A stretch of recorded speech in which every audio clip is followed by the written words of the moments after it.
Video शुरू करूं उससे पहले मैं आपको बताना चाहता हूं कि मैंने 4000 से अधिक वीडियोस और 200 से अधिक कोर्स क्रिएट किए हुए हैं जो डिफरेंट यूनिवर्सिटी के यूजी और पीजी सिलेबस के अकॉर्डिंग है।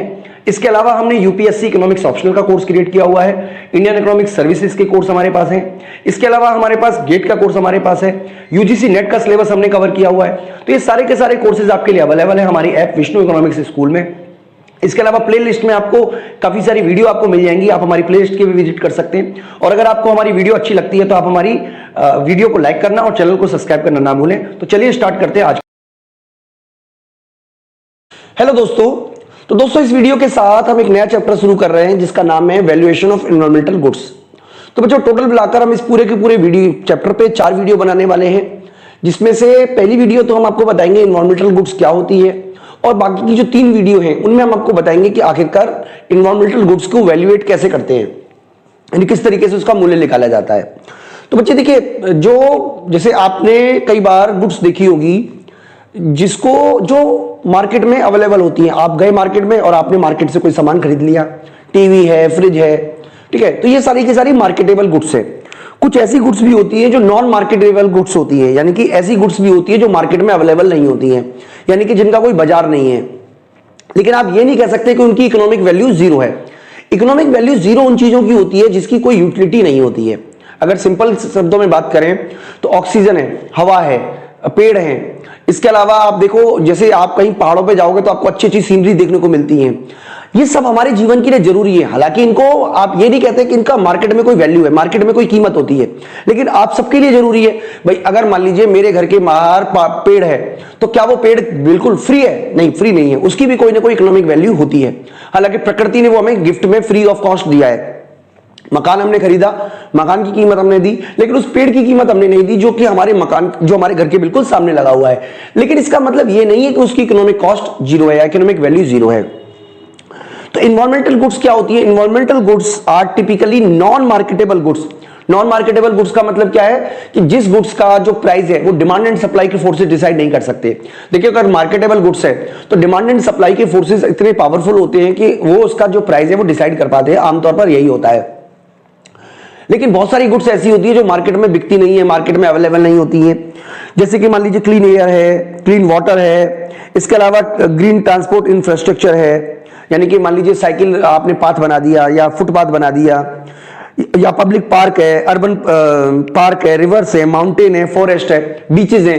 तो ये सारे के सारे जो हैं वो एनवायरमेंटल गुड्स ही कहलाते हैं।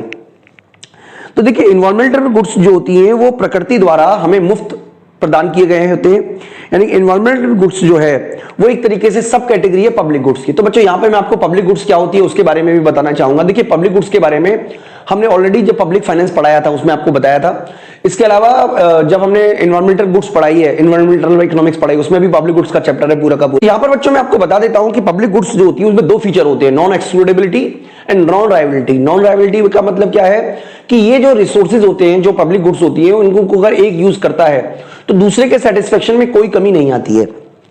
जैसे कि मान लीजिए आप एयर है, मान लीजिए क्लीन एयर है, या मान लीजिए सपोज कीजिए कोई रोड है, ये सारे के सारे जो हैं वो नॉन राइवल गुड्स में ही आते हैं। नॉन एक्सक्लूडेबिलिटी इसका मतलब है कि जो पेमेंट नहीं करता उसको भी आप पेमेंट गुड्स को कंज्यूम करने से नहीं रोक सकते हो।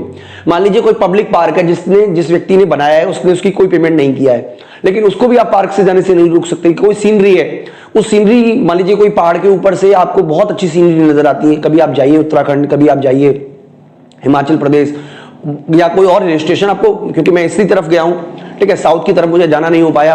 तो बच्चों मैं आपको बताना चाहता हूं कि काफी सारी अच्छी अच्छी जगह हैं भारत देश में जिन्हें आप घूम सकते हो।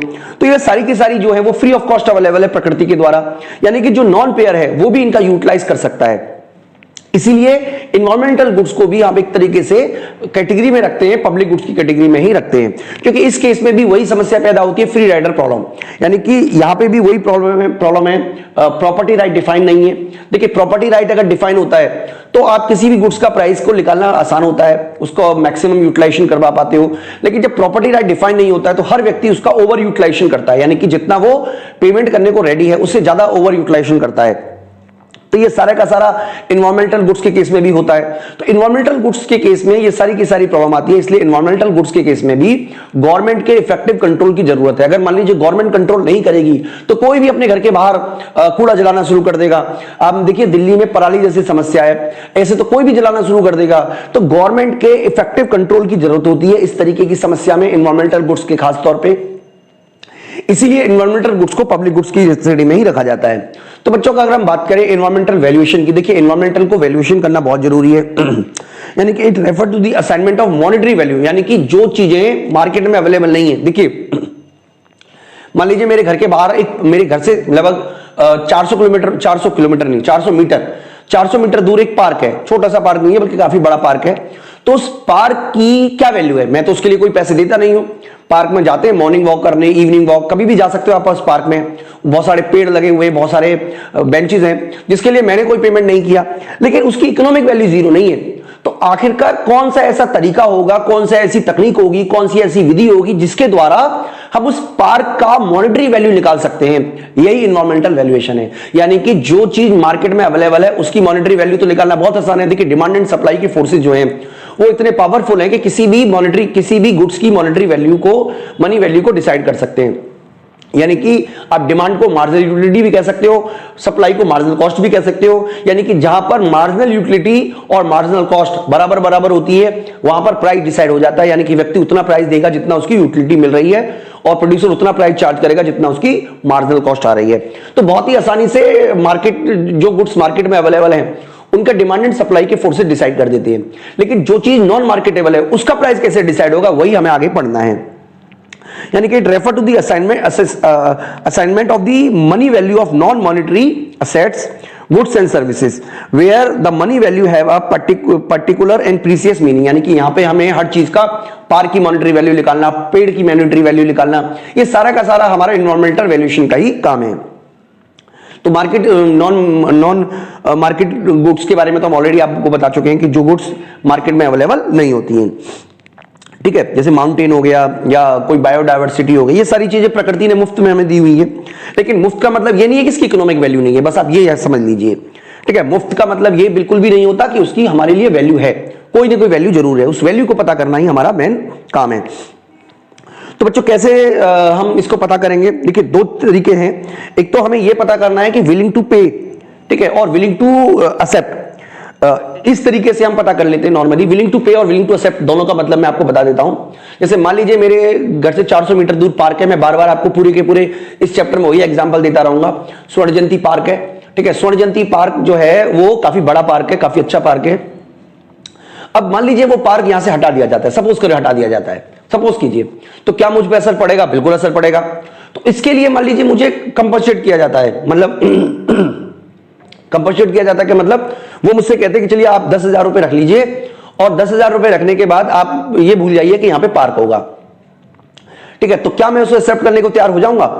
अब क्वेश्चन मार्क यही है, क्योंकि बहुत सारे लोगों को बेनिफिट हो रहा है तो सबको कंपनसेट करना पड़ेगा। तो इस तरीके से विलिंग टू एक्सेप्ट करके हम निकाल लेते हैं। या मान लीजिए कि वो कहती है कि अगर आपको यहां पे पार्क चाहिए तो आपको इतने पैसे देने पड़ेंगे, ये भी एक तरीका हो सकता है विलिंग टू पे। तो इस तरीके से हम निकालते हैं पूरी की पूरी जो वैल्यू है उसके बारे में।